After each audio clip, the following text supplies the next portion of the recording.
Good evening, and thank you for tuning in to the third webinar, co-organized by SKH Ventures, Startup and Innovations, and last but not least, SKN Energetyki. Make sure to check them out on Facebook and Instagram. And today we are grateful to bring you three amazing speakers who will talk to us about sources of funding for your business. So we have the wonderful Dr. Paulina Roszkowska, a professor at Warsaw School of Economics and Hult International Business School. Dr. Roszkowska is also recognized as 2018 Best 40 Under 40 Professors and has extensive knowledge on corporate finance and FinTech. We also have the fantastic Wojtek Sadowski, an entrepreneur, CEO, and co-founder at Pack Help. He's also co-founder at Cut the Mustard, an advertising agency, and the software house Move Closer. Mr. Sadowski has multiple Forbes 30 under 30 mentions, and he also recently became a business angel. I would also like to highlight that he is an SKH alumni. And finally, the amazing Ahmad Piraiee, who is the director of Startup Grind Warsaw. He is also a marketing and communication advisor and FinTech, InsurTech influencer. He is also very active in the startup community for over a decade in all capacities, ranging from mentorship to helping set up an acceleration program and VC funds. So now that we have introduced our wonderful speakers, I would like to mention that there will be a 40-minute discussion between the speakers, and we will leave the floor open to more questions that you viewers might have. So without further ado, let's start at the very beginning. When do you need to get funding? When should you consider seeking investment, after an MVP or before? And this is specifically addressed to Ahmed. Thank you very much for introduction. Are we right now going to be Fantastic Four? Because, we are all very fantastic. Look, when it comes to the source of funding, one of the things that you always have to understand is ideas are always different. So when we are talking about a deep tech company comparing to an idea stage, we cannot really precisely say anything. So if you don't mind me, just, I'm sorry, I'm from the seniority point of view, I might not be the first person to start, but because I just, you asked that just a question to me, if anybody really looks for advertisement, that's something, but if they really want to have advices, that's something else. Because a lot of questions that come for startups, the answer is unfortunately always, it depends. And it might not be as interesting, but unfortunately, that's the truth. So any time that anybody is looking for any specific thing about fundraising or, in that matter, any other aspects of that, you first have to basically understand the underlying idea. You have to understand the capacity of the team. You have to see the capacity of the financial backing of the team. And then based on that, you can try to see how things go. But one thing that I would say, because especially I think your audience might be more from the Central Europe, that's one thing I have to say. You always have to understand that you have to fail fast, but win faster.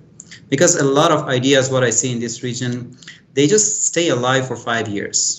Either they just don't want to give shares because they are worried about losing something, or they just think that one day out of sales, something is going to come out of it. So I would say funding is always good.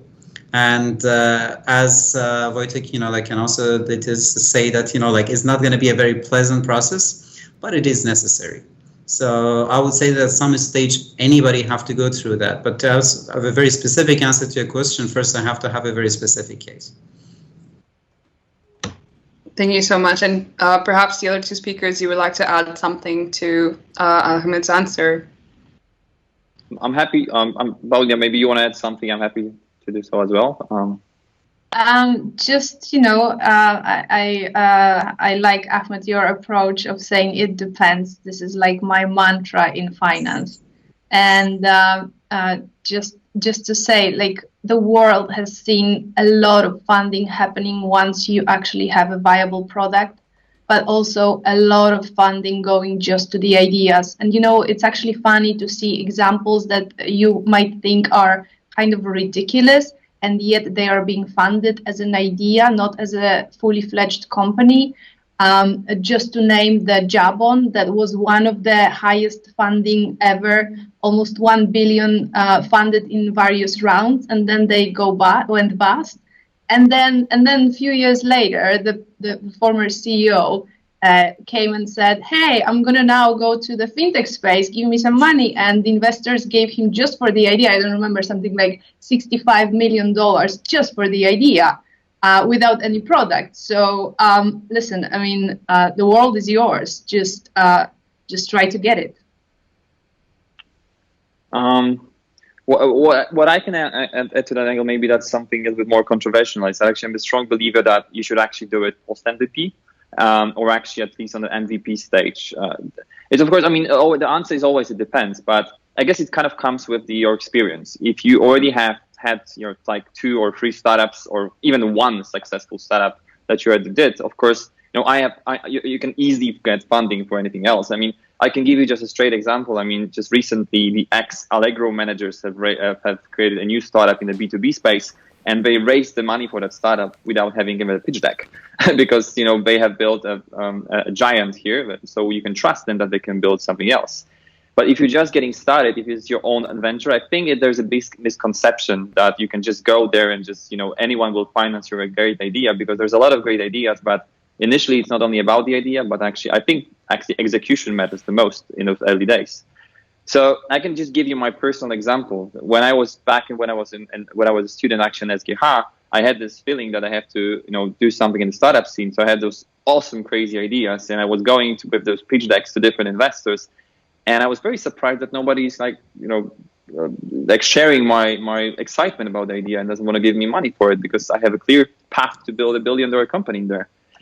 And then I realized that it doesn't work. The world doesn't work like this. So I guess in most of the situation, maybe it doesn't comply with things like fintech and more very complicated projects. But in most of the cases, I would argue that you can build something with your own money, or if you don't have even money, you can at least with your time, and prove that you are committing fully yourself to the idea, and you're not just trying to. It's not a heist for money or just getting rich quickly kind of a scheme, but it's something about you are very committed to the idea. And I guess, and there's one more angle to it, is that it really depends. What I learned through the experience of fundraising the last couple of years is that, especially on the early days, the quality of investors you're inviting on board really matters. So the more commitment you're going to show by building an MVP, the better investors you can probably invite to the board. And that's gonna make a lot of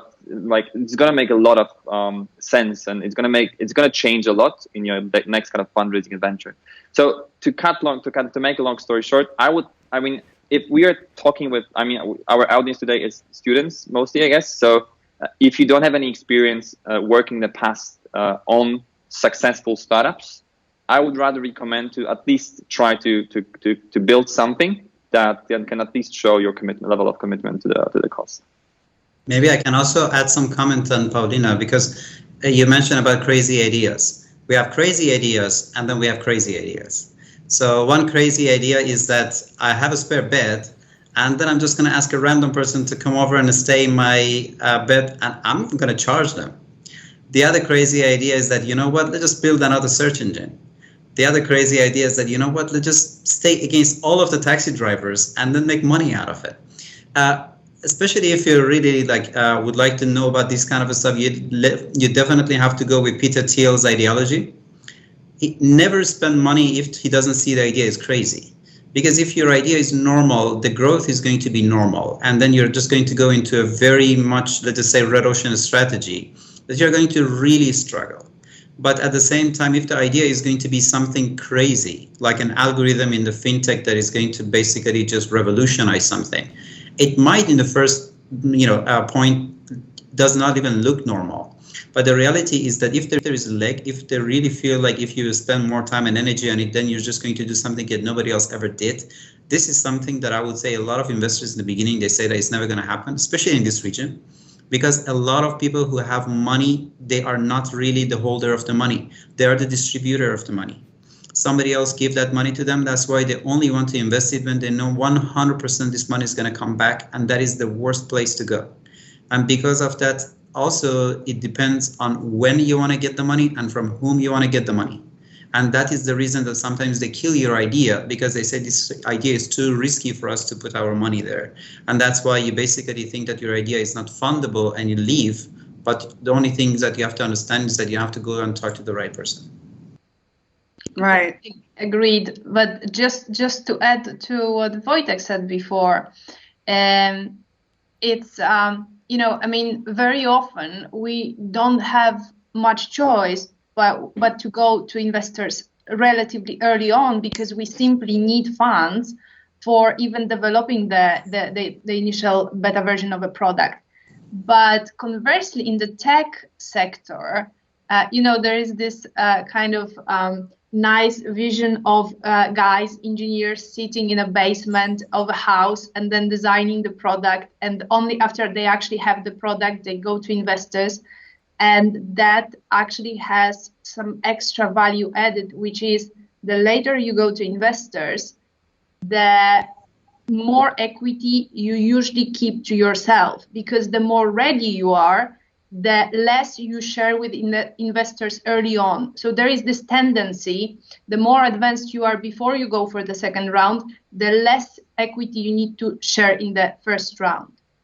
It's not always like this, but there is a tendency of this. So, you know, it depends.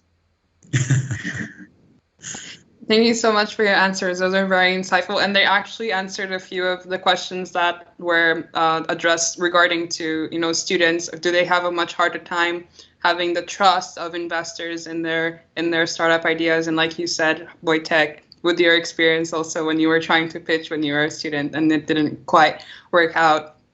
So it seems that, you know, in all your answers, there needs to be this sense of experience and assurance and trust that between the investor and the idea that is coming forward. Trust is everything. Yes, indeed. So perhaps, you know, Paulina, you were talking about equity. Perhaps we can, you know, delve deeper into that. So people, maybe there's this idea that, you know, the more money you have for your startup, the better. But is this really true? Do you think that this is something that can be of good for the startup, or do you think it could be, you know, something disguised as a good thing, but it actually has the opposite effect in the startup?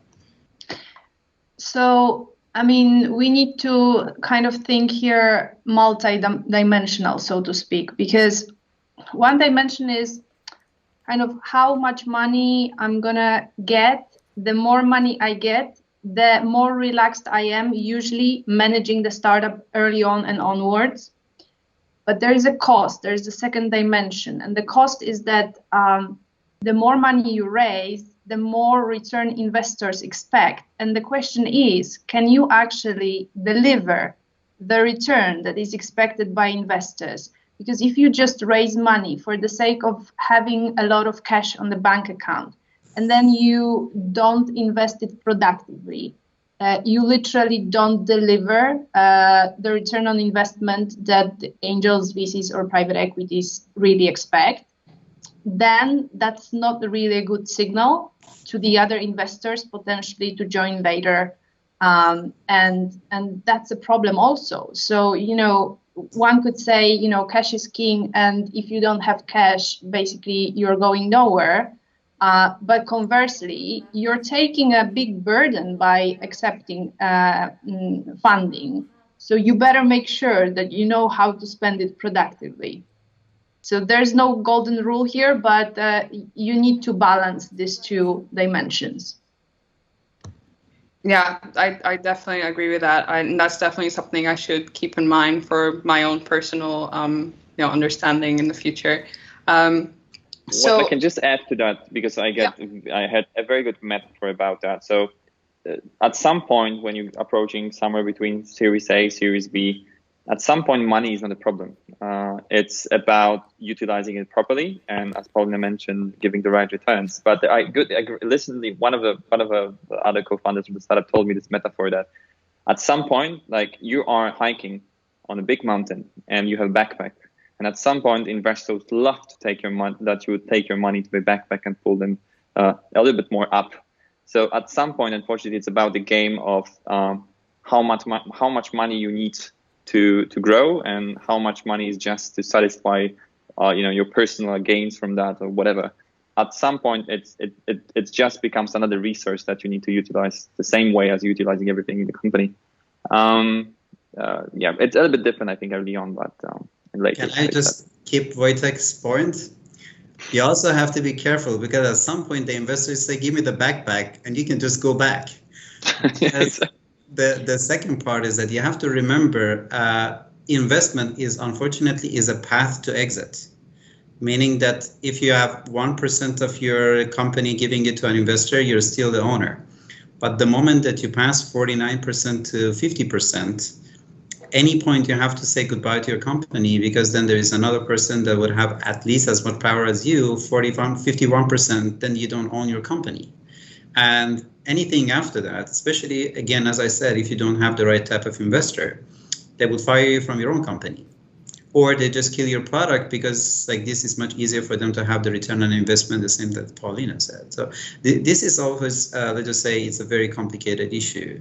And especially because we're talking to students, a lot of startups don't understand students. A lot of the students think that they always have to just go back and try to talk to startups. Try to see how you can get funding for your research from your professor.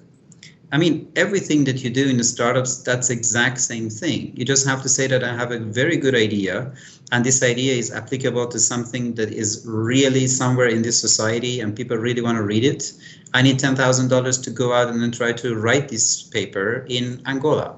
And then after that, they will just support everything that you need in order to go there and take it. That's exactly the same as startup opportunity.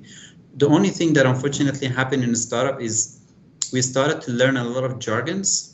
And then those jargons just add things on top of each other. That's why, if you want to know the truth, half of the people in the startup ecosystem, if they live out of their bubble, nobody knows what they're talking about. Show me your 5-year projection. Please give me one startup that in 2018 said that in 2020 there is going to be COVID, and then that is going to happen to us. But if you wouldn't have your 5-year projection, a lot of VCs would never give you the money. So a lot of these ideas don't really make a big difference. But the only thing you have to understand is that, as we also discussed, you have to have the right tools to implement it. Then you have to have the right idea. And then after that, you have to have a proper estimation that if this paper needs $5,000 or $5 million, right? Because one of them might be about, I don't know, some genetic research, and the other one is just a social research that you just need a pen and paper and you have to stay in the street and then try to fix it. Just, if I might, Marta, I just wanted to add something to what Ahmed said, is that respectfully, of course, I don't necessarily agree with the exact 49-51 percentage. It's because you don't need to have full control over these shares. You don't have to have majority shares. You need to have the right governance, of course, in the shareholders agreement. I personally don't own the majority of the company, and my co-founders, we don't own majority of our company, but we have quite good control over all the processes that are happening within. So I just wanted to, as students are our audience, I just want to make that it's a common misconception among early entrepreneurs. We are just everything saying it depends. I just wanted to bring some stability to audience. But other than that, I didn't want to also say that also depends, Like, just to have a long story short, they say having a startup is just jumping on the top of a building and then try to build a parachute on your way down. So if you think in any of our answers there's going to be any point of stability, or that that's exactly what we're going to do, you're in the wrong place. What we can teach you is how many things you need to know and where you have to start. So following up on what Ahmed just said, 2 additional things. Observing, as a big picture on investors, especially in our region, I think that investors in Central Eastern Europe also are kind of learning how to invest in startups in time. And, back in the days, I remember Polish startups being worried that, if they ask for relatively a lot of money at the beginning, they're going to give up a lot of equity initially. And, some investors even did that, like they actually made this investment like relatively significant amount of funding against a lot of shares. Now, recently, I think that investors really understand that that's not the right approach, especially when we're talking about the very first round of funding. Because if you're going to take too much equity out from the founders at the very beginning, you're dismotivating the founders. It's like you're depriving them of the drive to actually make things happen. So even investors, I mean, there are exceptions in Poland, I know of them, but actually a lot of investors realize now that, you know, you can't kill the motivation of the original founders too early on by depriving them of too much equity. And I think this is a good thing. But again, as both gentlemen said, you know, investors are important, so you better make sure that those who you start cooperating with are actually making long-term sense for your company. And then the second comment is that, you know, when we're talking about control, there are, I mean, we have lawyers, right? And lawyers can create a lot of different things. I mean, literally, whatever your wish is, the lawyer can put it in the contract. So just again, using an example of a company that everybody knows, you know, Snapchat, there were two founders, and Snapchat has 3 classes of shares. The shares that you actually trade on the stock exchange, each share has 0 voting rights. The early on investors, VCs and top executives, they have shares that are 1 voting right per share. And the 2 founders, their shares, class C, have 10 voting rights per share. So if you still need a lot of equity, a lot of funding, and you're eager to give relatively a lot of equity, you can still design a vehicle that's going to kind of keep you in control by voting rights being separate from the distribution of the equity. Again, there's going to be some issues. For instance, not all the VCs or angels would accept something like that. But this is another webinar topic, how to negotiate, I guess. Yeah, that's definitely something we should look into. And yeah, your answers were very insightful. And perhaps the follow-up could be, how do you take care of your company's interest when you're, you know, financing through your capital entries? And I think, Paulina, you mentioned the example of how Snapchat deals with this. Perhaps Ahmed and Wojtek, you have some personal experience or something to add on that. Ahmed, do you go? No, you can go first. I'm not sure if I understand correctly the question. Do you mean the governance, how we manage the governance of the startup? That's what you mean. Yeah. How do you take care of your company's interest when, you know, financing? Okay. If you know finance, how do you take care of your company's interest? The great question is whether your company's interests are aligned with your personal interests. That's something that definitely has to be asked the question first. But in so many ways it is, but in so many ways it's not. I mean, you know, on the governance side, it's, you know, I think there's like the best investors follow the rules that are set for the industry. There are like very precise rules that were kind of maybe not very precise, but they were set, and most of the term sheets, most of the contracts are being done in a similar manner. There's a great book of like Secrets of Sand Hill Road that describes more or less it's kind of a Bible in a way that describes more or less how this kind of startup ecosystem works. So I would just use this one as a great benchmark. So on the governance roles, I mean, there's another misconception of a lot that the Polish companies has to be managed and governed fully on a Polish law only. The way, for example, PackUp is working, we are a joint stock exchange company. We have, of course, a supervisory board that is an official board that manages our operation, like supervising the management board, where I sit. But that's just an official part of the business. The business actually is run more on an English system when we have a board of directors where I'm part of. So in order to kind of have the right control over it, I need to have a control over the board of directors eventually, or some sort of a control and different voting rights there. On the more financial perspective,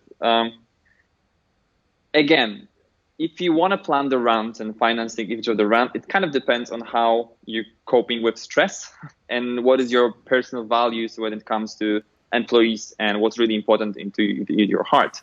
I know co-founders that are managing, you know, the companies, like the typical, if you're managing your financing rounds right, you would typically aim for from 12 to 18 months of runway to get to somewhere, right? It really depends, again, how quickly you think you can build additional value to get you another round. I personally set typical foundations for 15 months because that's more or less the cycle where we consider we can build a new value. But I know companies that do 12. And then again, when you think about planning those rounds, we plan those rounds every 15 months. But for us, we always have backups. We know how much time we have before things going to go really south and we're not going to be able to pay our employees. And we never go behind that threshold. But I know other co-founders for very big prominent startups that from Poland actually as well, that would play this card to the last possible mile. So they would say, if we're not going to sit on the table and just write the papers down, I'm not going to be able to pay my employees' salaries in the next 2 weeks. And we are all screwed. Sorry, maybe I'm not sure to use that word, but let's say, okay. So ultimately what I mean by that is that I wouldn't gamble with my employees' lives, never. So I have to, this is my kind of disadvantage in negotiations of such rounds, of course, because I have my threshold. I just need to plan in advance. So, I mean, to kind of to cut long story short, I would say it's an equation of your own personal goals, your own personal coping with stress, and then ultimately the kind of, okay, another thing to angle that in different startups have a little bit different cycles. So, for example, us as a kind of e-commerce related startup, our cycles are always correlated with Q4, which is the peak for any e-commerce driven startup or a company. So it's quite natural for us that we always like set the biggest milestones for us in the Q4. And based on those numbers, we did another fundraising, we plan ahead. So again, we are quite committed to those, let's say 12 to 24 month cycles. But I guess, again, I'm going to finish it with, it depends. I mean, Wojtek mentioned a very good book, and we did an interview with Scott Copper. You can find it in Startup Grind. It's a very interesting interview. But this is a very, let's just say, layered question, because you have an interest when you want to have your idea. You have an interest when you want to establish your company. Then you have a different interest when you want to bring an investor on board. When you have the idea, you just say that, you know what, I want to build something. But one thing that is always impossible not to have in a startup is pivoting. So when you pivot, you basically compromise on your idea of the, let's just say, company. When you want to bring your co-founders, you compromise on the idea of how you want to create a company when you want to bring an investor. So I would say, you know, like, yeah, we have to have a belief for every time we say it depends. It depends really on, first of all, what are we talking about? Like, are we talking about the stage of like a idea stage, or we're talking about later stage? But let's just say if somebody right now try to start a company, I totally first recommend to have the founders agreement.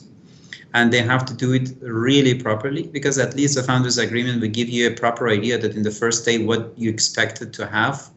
And then after that, if you don't mind me just being very, let's just say, academic, document everything. Document everything. Because the moment that you just work for 1 year or 2 years, even you don't remember what was your interest and what you were trying to do. And when your investor is trying to do that, like one of the things that I really would like, just use Miro. I mean, like for everything, even for daily meetings, and then try to get all of those sticky notes that you think they are important for the future, and just save it somewhere, because you don't even remember that 4 years ago that was your vision or that was your interest in the company. And then based on that, to be honest with you, again, every time the money comes, some part of those things have to be compromised. So you just have to understand which are the things that you cannot compromise and which are the things that you basically can put it into the gray area that you can try to just, you know, basically play with it. Because if you don't mind me also just going a bit outside of your question, is that you never really get the money. You always get the money in exchange of something else. You know, and that is something that everybody understand. Do we need money? And I was like, are you ready to give away something? That is always the point. Are you willing to give away a part of your initial idea because you want it to be socially impactful? As an investor, I want you to make money because you wanted to have 100% of your company. As an investor, I want 10% of your company. Because as an investor, I want you to join my company. A lot of things can happen that later it would change your strategy and your idea. Yeah, those are really good points. I didn't even, consider, when you're asking for money, you have to give away something, but that's definitely Nothing's for free. Yeah, that's true. That's true. And so perhaps you guys have some stories, or how did you obtain the first funds for your investment? And this is more specifically for Wojtek. How did it go with your first ask for investment? Oh, that's a really complex topic, I guess, but I would try to shorten it a little bit. So the first time when I figured out I'm gonna conquer the world and become a billionaire in a month was in 2012. 2012 when we that was a really weird idea. We figured out. I mean, it was all before social media and everything like really kicked in. And we wanted to do a system about NFC. I'm not going to bore you with details. Anyway, I created all this kind of pitch deck, and I actually didn't even went to investors with that, just because our fellow startups told me that I had nothing, so I just didn't do it, and they discouraged me from very early on. And I figured out I'm just going to try to do it myself. It's actually a very big problem actually in the community as well, that people are discouraging other people's ideas. Maybe other topic for different kind of discussion. But with Pack Help, I mean, the first fundraising I approached, I mean, was just, I just did exactly what we've been talking before. I did fundraising on the premise of an idea that we want to build a company that's going to sell custom branded packaging online through online editor. And I had an idea, I had a great pitch deck, I had like great design, everything was great. I had $1 million plan, and I couldn't get anyone on board. And actually, to that point, ultimately I got someone on board. Someone was interested in it, but it was a more kind of a more, I would say, I don't remember what part of the kind of government type of money that was, what type of project that was, but they wanted to give me, I think, 100,000 zlotys for 35% of the company. Which wasn't existing, of course, which is totally ridiculous if you think about the terms these days. But that was unfortunately the times of like 6-7 times there were still offers like this on the table. Probably there still are. But ultimately, the first round, so after that adventure, we figured out with the rest of my co-founders that we had to do it ourselves. So we were building the company with, we got I guess, around $100,000 of all the savings we had from different adventures before. And we used that to like build a company for 12 months and get to the first revenue. And we build an MVP, we get the first revenue. And at that point, we approached, actually, that was another funny story, is that we met another two guys, Wojtek and Łukasz, who at that point started the very first Cognito Ventures, the VC fund. I guess they had not really a lot of idea how to actually do the VC by that point, but we didn't really have a lot of ideas about how to do VC or how to do fundraising. So I guess like there was a perfect mix-up and perfect marriage. So what we did there is that they gathered a group of angel investors that had totally different experiences from different investments, and they believed in it's actually another story. They basically invested, I guess, around 1.5 million zlotys into the business on the, I guess, I don't want to say that specifically, but on the quite big dilution, unfortunately.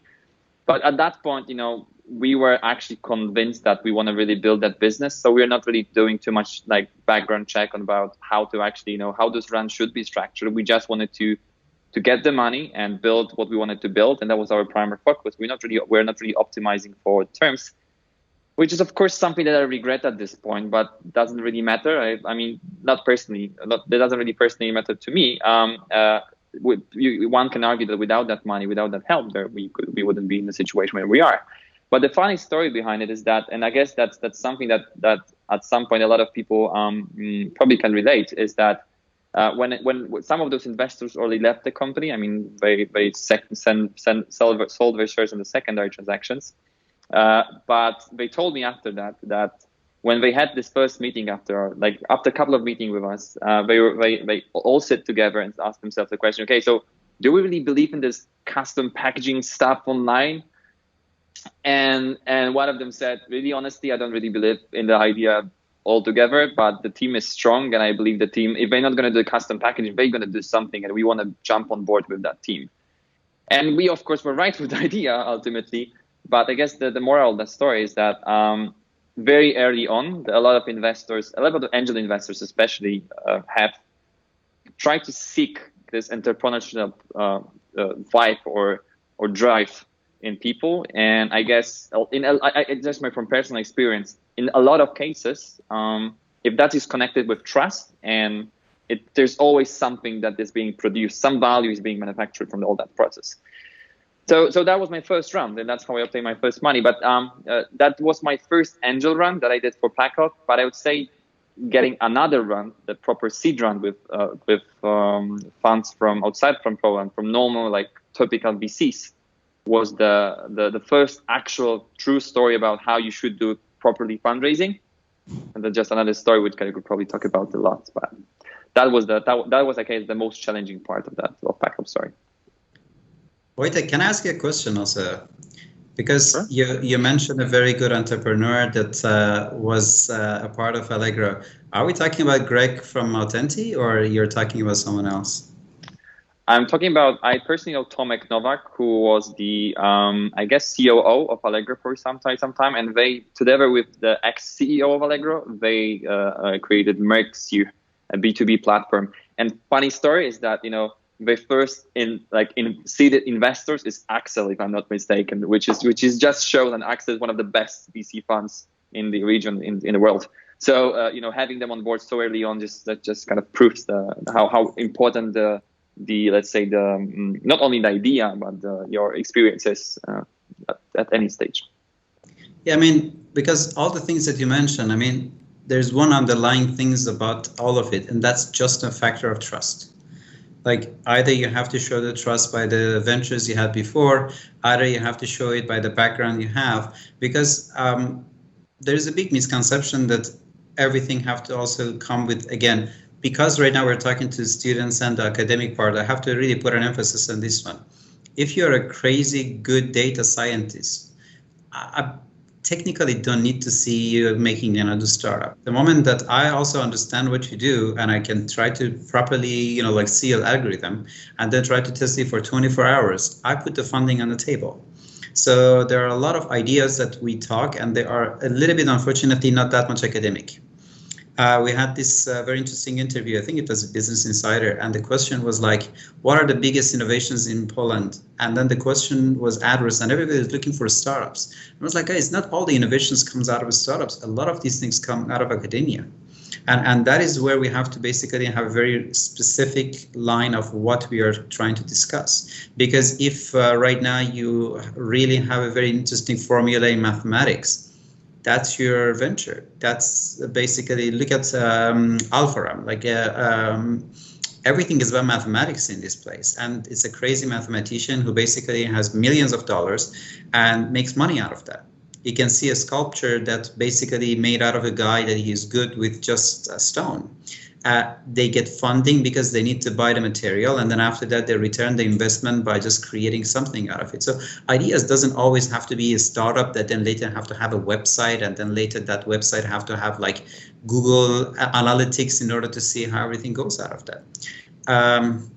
There are more than one way to skin a cat. Let's just call it that way. And it's very good that we will understand, kind of segue to your previous question, that what do you really want to do in your startup? Because unfortunately, a lot of people think a startup is a shortcut to being rich, and that is so wrong. That is so wrong. Startups are hard. 1 out of 100 of them are going to succeed. And if you are really good at what you do, if you start working at Google and Facebook, you will make far, far more money than that. People just have mathematical problem. They just don't understand accumulative wealth, how it works. They work for 4 years and they make 1 million zloty in investment. It's not in their pocket, and they're happy. And it goes to like media, will somebody get $1 million? It's like, yes, this guy didn't get any salary for 4 years and he was putting money from his pocket. He's still in minus, So I'm just saying that a lot of the stories that we say, if you just say with one specific part, it might not be very much relevant for people, because we all have individual experiences that cannot be replicable. Like whatever happened in 2012 is never going to happen in 2020.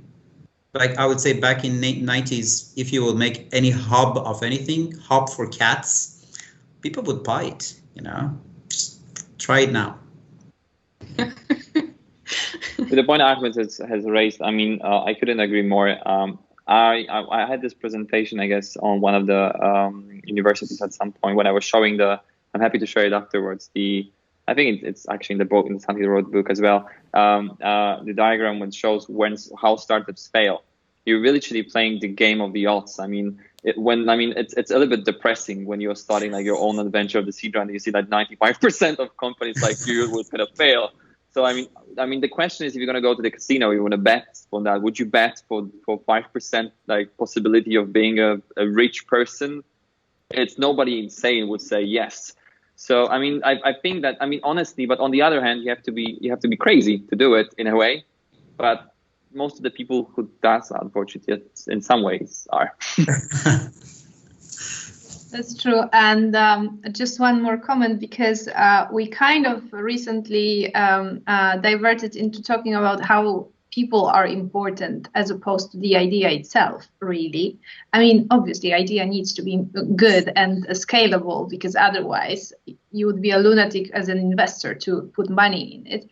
However, I mean, like literally, whichever experienced investor you're going to talk about, he's going to point to the fact that he needs to see the potential in people. Because, I mean, these days, there are so many people in the world, and people just think similarly often. And, you know, you are going to be deluding yourself if you're going to think that your idea is the only idea like that ever came to anybody. Either under the shower or having a walk or something. So there are people who are thinking the same thing. The question is, who's going to execute it best? And who's going to convince the owners of the money to give them the money to make it happen? But because I think we're talking here not only to people who are educated in economics and business, but maybe also to students from other universities who do not have really capabilities to even make a presentation and pitch to investors or anything around this. So there are programs or there are networks that you can actually try to connect to somebody who can, together with you, try to make it happen. That's one thing. If you're a student and you haven't been in this investment startup world yet. Another thing is that I've had quite a few friend investors who actually already invested in some startups, and then they suggested or they just took an executive decision to replace the original CEO. And it doesn't mean that the person is not a founder anymore. It's just they bring on an experienced CEO who actually can make the further step up and to put the company on a different level. And that's a skill, and that's something that the more experienced you are in growing the company, the easier it is for you to do the third, the fifth, the 10th company. And it's not necessarily always wrong, because you as a founder can always stay with the equity, with the voting rights, etc. Except for there's going to be a professional who's going to operate it on daily basis. And again, for people who have amazing ideas in bio, in medicine, in IT, this is a solution that you might not think about initially, but this is what happens in practice. Can I just, because there is one thing, Paulina, it's a really good thing that you say. I just have to put small asterisks in the bottom just to make sure. Sure. Don't do DIY startups. These are crazy. Accelerations are made for a good reason. Because everything that we say, it depends, there is a proper answer in acceleration. Be aware of the wrong accelerations. That's a different story. Be aware of the acceleration that in 2 days they say that, there you go, this is like out of the oven. This is a frozen pizza. The reality is that if you would say that I need a co-founder, how do you know that you need a co-founder? Maybe what you need is an advisor. Or I need money. Maybe you don't need money. Maybe you need a market research. So a lot of things that you think you need, you don't need it. Because if I would go back to Paulina's comment and then try to say that go to angel.co and then try to find co-investors, co-founders, engineers, you can do it. But I promise you 50% of first-time investors and first-time entrepreneurs, they only spend their money to learn. while they can invest half of that money in an acceleration and just learn from hundreds of other people that put their energy and their know-how into one location, and that is the easiest way to survive. So don't do DIY startups. Look, I'm sorry, one more thing also. There is this thing called the black swans. Don't look at them. These are anomalies. If anybody wants to come, just say that, what, I'm going to be the next Billie Eilish. I'm just going to be the next Mark Zuckerberg. You can't. I'm sorry, you can't. I mean, I know that you're the best son in the world according to your mom, but you can't, if you think like that, you're just going to feel bad about yourself, and then you're just going to go on a path that it is impossible to do. Yeah, thank you so much for that. And just one last question before we get into Q&A. As investors yourselves, what are some of the questions that you consider before, investing into the startup? And maybe to follow up with that, do you take into consideration what type of funding they're looking for, and if they consider you as an angel investor or a much bigger VC? So yeah, just giving your personal insights as an investor yourself. Should I start or? Yeah, sure. I like to start with a funny example. They said that there was this guy, he went to his neighbor and he says that, can I just have a scissor? And then the guy said, it's like, I mean, you're my neighbor, so sure, I'm going to give you my scissor, but don't you have a scissor? And I was like, yeah, but I want to cut a wire and it's going to destroy my scissor. So if you don't mind, give me yours. Like, this hopefully sums up 45 minutes of talking to VCs. Like, a lot of startups who go to the VC and said, you know what, I have money, but I know that I'm going to lose my money. So can you give me your money? Like, always put that in your mind before going and talk to the VC. This is always the problem. Like, a lot of time you really see that when you talk to the VC, you just tell them that, you know what, I definitely can do it by myself. Like, I need 5,000 zloty. And I was like, okay, and I was like, why? And I say, because I'm going to make a website. And right now I'm the second year student. And by the next year, I'm going to be super busy with my thesis. I'm going to forget about it. But if you give me 5,000 for the website, worst case scenario, I'm just going to apologize for that, Because again, like your question, as I mentioned in the first part, we're not going to give a stability to anyone, unfortunately, because startup is all about pain, and it's about being always hungry, and it's always like asking questions and going up. Anybody that thinks there is a stability in startups, I have a very funny answer, because right now we're on the Microsoft platform. Microsoft says that there are startups. Go and work for Microsoft, because a normal startup, every day they change their product, every day they change their strategy.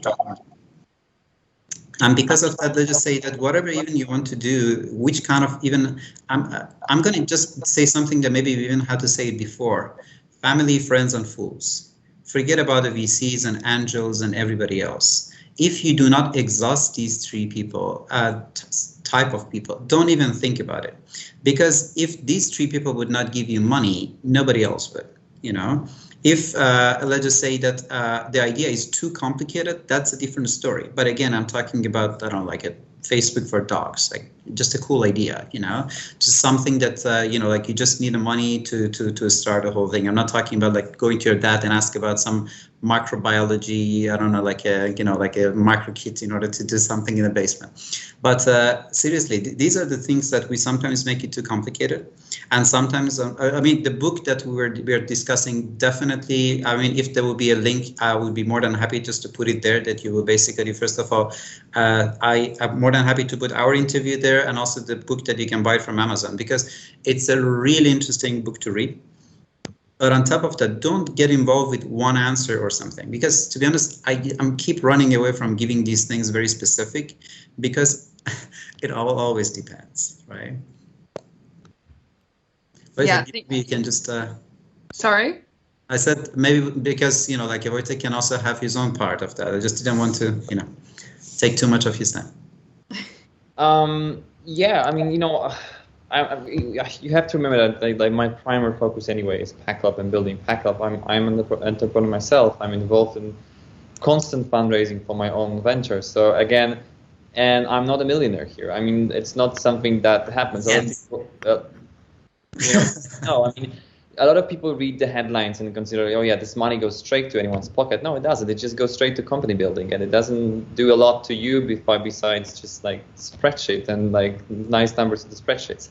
So when I'm investing from my personal, savings that I developed, like by doing the proper savings, as most of the people should do. But what I search for similarities to the experience I had. So that's the only angle I'm taking, is that if I see, at some point you will have to, when you're developing a startup, you have more or less two things. You get to some money at some point, and the second thing, that's sort of experience, and you see patterns. That's why people after working 20 years in consulting, they see patterns extremely quickly. Whatever they talk about mining or whatever they talk about startups, they see those patterns extremely quickly. So I guess my personal view on my approach to it is that whenever I see that pattern that I already seen, it's much faster for me to develop some sort of a conviction. And I'm always trying to play two cards. There's at least literally at my point, I cannot only give money. I cannot actually do a lot of them, but I actually I can support you in so many ways on both fundraising front to typical operations. I did it all. And my personal kind of recommendations to anyone who is interested in finding the kind of personal venture, entrepreneurial venture, find some sort of a mentor or advisor who already did it, or join an acceleration program, talk to the people who did it, because you're not going to make all the mistakes I did personally, because I had to learn a lot from books because I didn't have a lot of people to ask for it. And that's why whenever I'm really participating in any fundraising of any kind, I'm always if I'm very passionate about the idea, I'm trying to jump as well on board in some sort of advisory way, because I know that I get extremely excited about the ideas, and I want to funnel that energy somehow to startup funders as well. So I guess I'm not in a position to say that I'm an investor like that I'm investing a lot. But whenever I invest or I try to help people, I try to search for projects that I can really personally bring value from all the experience I had in the last couple of years of running. But that's just something very common and nothing really unique, I guess. Let me just say that literally what you said, all the investors I work with say the same thing. They specialize, right? You're going to take more sound decisions in the space that you're familiar with. So that brings me to the last comment is, if we know that investors specialize, then our job as entrepreneurs is to do a due diligence, a very thorough due diligence, whom to approach and who can actually add some extra value other than the money, right? And don't go to random investors who's going to even ask you questions that sound silly to you. That's because they completely don't understand the space. Go to those who actually is going to ask seriously good questions that's going to even help you develop further. Thank you so much. And now we're going to move on to Q&A. We have time to answer two questions, actually. So one of them comes from Tomek Kuczynski. He asked, what are DIY startups?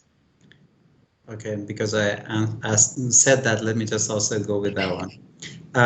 First of all, there is a very narrow line between what is a small and medium enterprise and what startups are.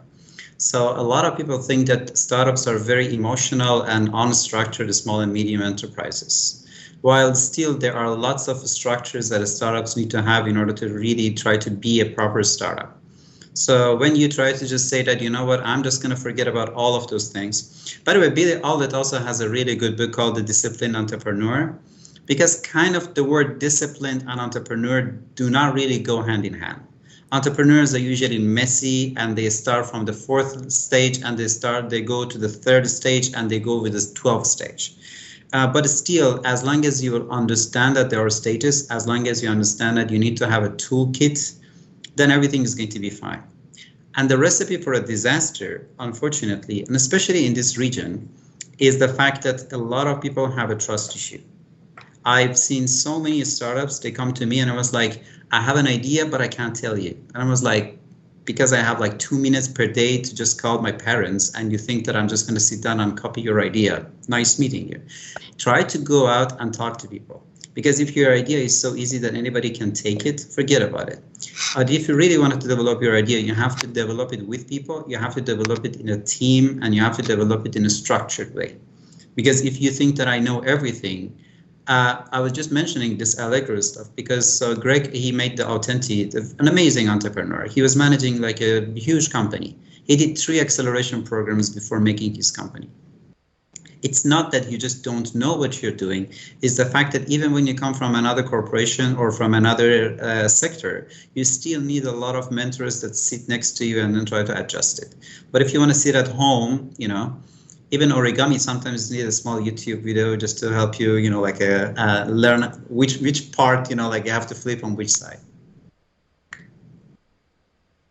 So Tomek, I hope this answers your question.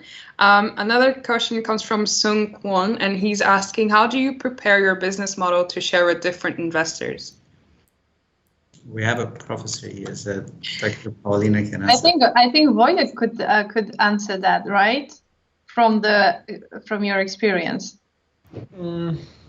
Yeah, sure. So it's a quite a complex question, of course, but I mean, I wonder from what angle I should answer it. So the way we did it initially is that all the kind of early, I would say, like finance 101 spreadsheet of business modeling, of just copying some like adding and multiplying different elements, you can easily do it yourself, and you should be able, as a future startup CEO, to be able to do it. So I guess this very first, you know, white paper, some sort of concept, you should be able, it's not so complicated for anyone to build a very easy model, or not a financial model, but sort of the business plan on paper. There's a lot of different available open kind of benchmarks for that. So it's really easy to get yourself a kind of a concept how to do it.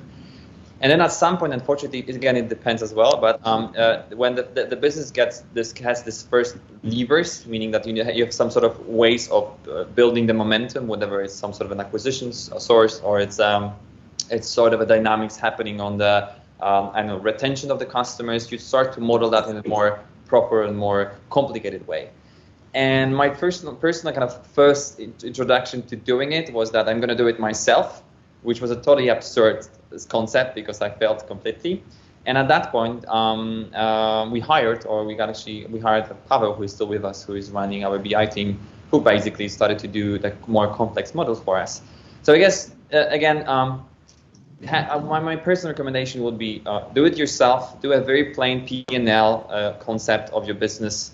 If you don't know what P&L is, literally there's so many like webinars, so many answers to that question on YouTube, and I guess at that point this is type of a knowledge that should be easily like accessible, so you should be able to run it yourself.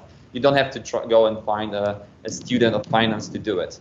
But at some point, I guess, it's very early on, I would say. When you already have the first traction, you have some sort of understanding how your business works and what are the dynamics of your work, you will need a proper financial model, and you will need someone to do it for you if you don't know how. Because the proper, like seed stage, like normal seed stage VC funds would require that from you, from my personal experience, for you to show it. And that's just the second step. After pitching, that's the second typical step you will be encountering. So very early on, you need to have that.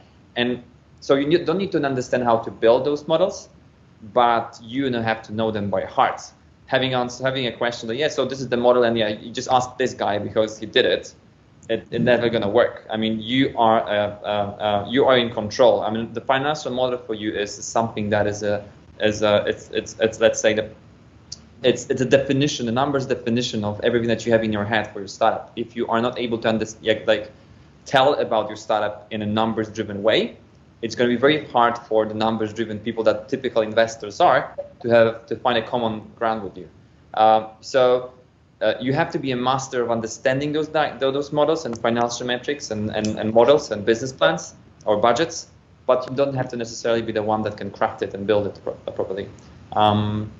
Yeah, and if you don't know how, very often that's something that I very often encourage to. If you are starting your first venture or first venture and you want to build your own business, just talk to the people who did it, and we can support you with it. And it's quite easy. I mean, I can share with you our first model that we did with PackHub. I wouldn't be able to share it fully publicly, but I would definitely be able to show it to you and how that have built, so you don't have to be copying the mistakes, or I can actually guide you to other people that you can outsource those services for. So there's a lot of answers. Like for me, there's if someone would give me a very plain and simple idea of what he or she want to build, and has some first basic numbers in the spreadsheet, I can very quickly direct such a person to the right person who can help you out with that. And something that I haven't mentioned there, I'm happy to kind of to hear what you guys think about it, but something that hasn't been pointed here, I guess, what I would do if I wouldn't pack up very early on when I was in my early 20s, is I would go work for a startup, because that's the best type of learning you can have. In companies like ours, we do everything openly. If even a junior person joining us want to learn how we model financing, he sets a call with me, and I'm happy to guide him, her, or she through it. So I see people joining us straight out of college from very early on, and now they manage teams of 20, 30 people, and they become managers in 2 or 3 years, managing teams, managing complex processes, and managing spreadsheets. I think that should be pointed out, is that even 6-7 years ago, it wasn't so easy to find the right startup job. Now it's much easier. We already have a community here, and you don't have to be in your early 20s to find a startup. You can go work for a startup for 5 years and then use that all experience to build your own company when the time is right. I just wanted to add up to that point, maybe. Thank you so much, Wojtek, and Song, I hope that answers the question. Yes. Yeah. I mean, we also missed that part also, and Wojtek had a very interesting point about that. There is entrepreneur, and then there is intrapreneur. Intrapreneur is a person who is doing the entrepreneurship but from inside a corporation. And you can always do that. A product owner of a lot of companies are technically a startup of their own. And that's something that you always have to consider, that is as interesting as a lot of other things. Less complicated. You don't need to do that much, like looking around for funding. The projects are far more, let's just say, tangible. But at the same time, you can learn a lot about entrepreneurship by being an entrepreneur. That's one thing. And, just to make things a bit, let's just say, on a happier note by the end, let's just say, as much as we said everything depends, the pitch deck doesn't depend on anything. The pitch deck is always a pitch deck. If you take a look at Guy Kawasaki's presentation style, if you take a look at Airbnb's or Uber of some sort of the presentation, trust me, this is the only time that you can do copy-paste. But one thing that I always say is that please don't rush into the pitch deck.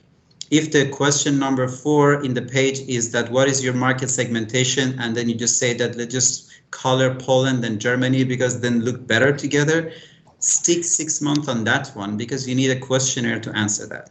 If the third question is about, for example, how do you want to monetize that? Then I was like, maybe we can do segment a subscription. If Facebook was working based on subscription, Facebook would have stayed in Harvard. Maybe in one dormitory of Harvard, because nobody wanted to pay more than a penny on that. So the moment you understand where you're going to get the money, your whole idea changes. The moment that on the slide 7 it's written that who are your co-founders, and I was like, I don't have any.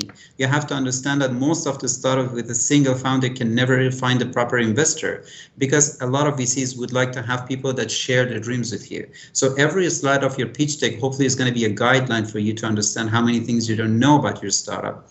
And again, going back to the DIY part, if you just open up a PowerPoint and then try to go with the slide 1, my idea, and a slide 2, one line, just writing and writing, you don't understand how many things you're missing in your idea. But when you manage to copy paste somebody else's slide, then you understand that how many things you have to have in your presentation but are missing, and then you have to fix it. But I'm in a presentation that is in the same sector with almost the same idea as you, but generally speaking, most of these ideas, 90% can be, let's just say, overlap with each other.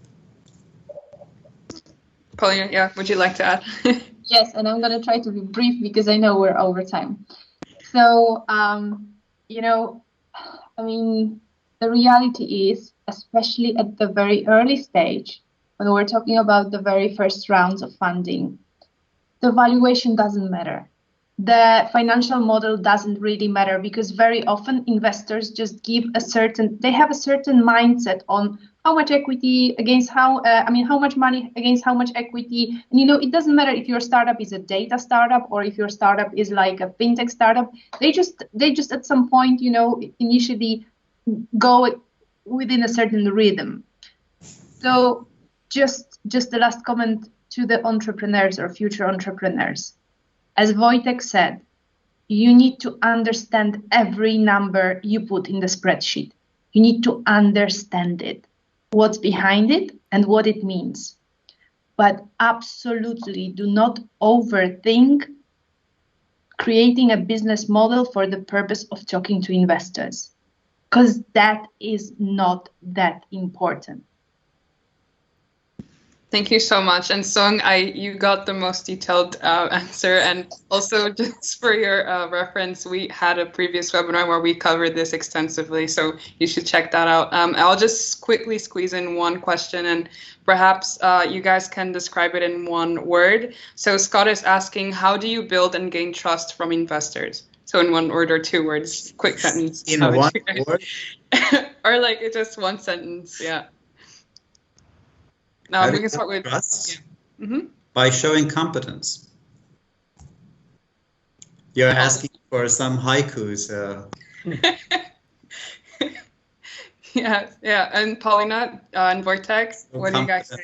Get trust. I mean, Startups get fund. I guess, it was pointed out a couple of times already, I guess here, is that the trust is everything. I mean, from the very, very early on, from the very beginning, what was an aim for us, what we were really trying to build with Packed Up was we're very transparent very early on with investors. And sometimes that's gonna bite you, but in most situations you're gonna find the right partners. So just be straight, just be honest, and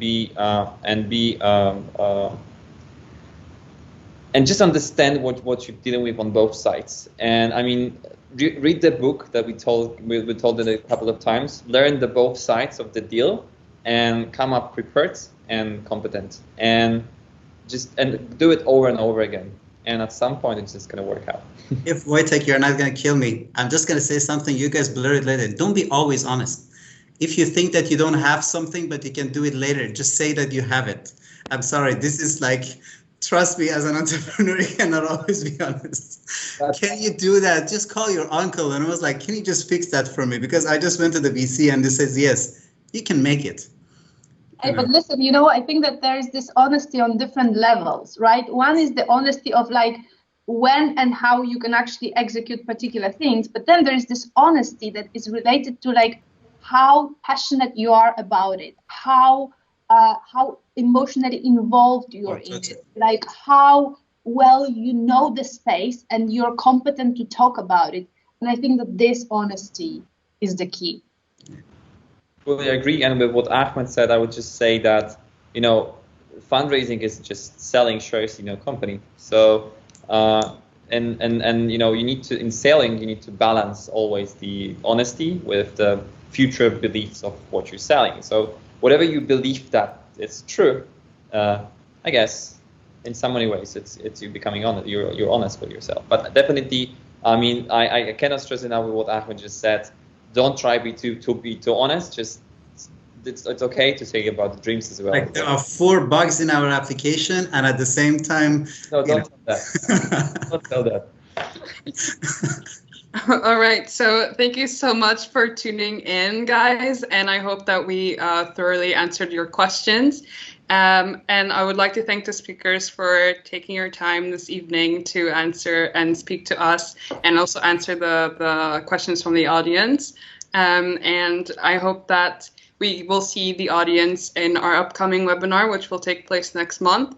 You should also feel free to contact Ahmed and Dr. Paulina and Wojtek on their LinkedIn, which we have. We will post them actually in the page. And I would like to say good evening.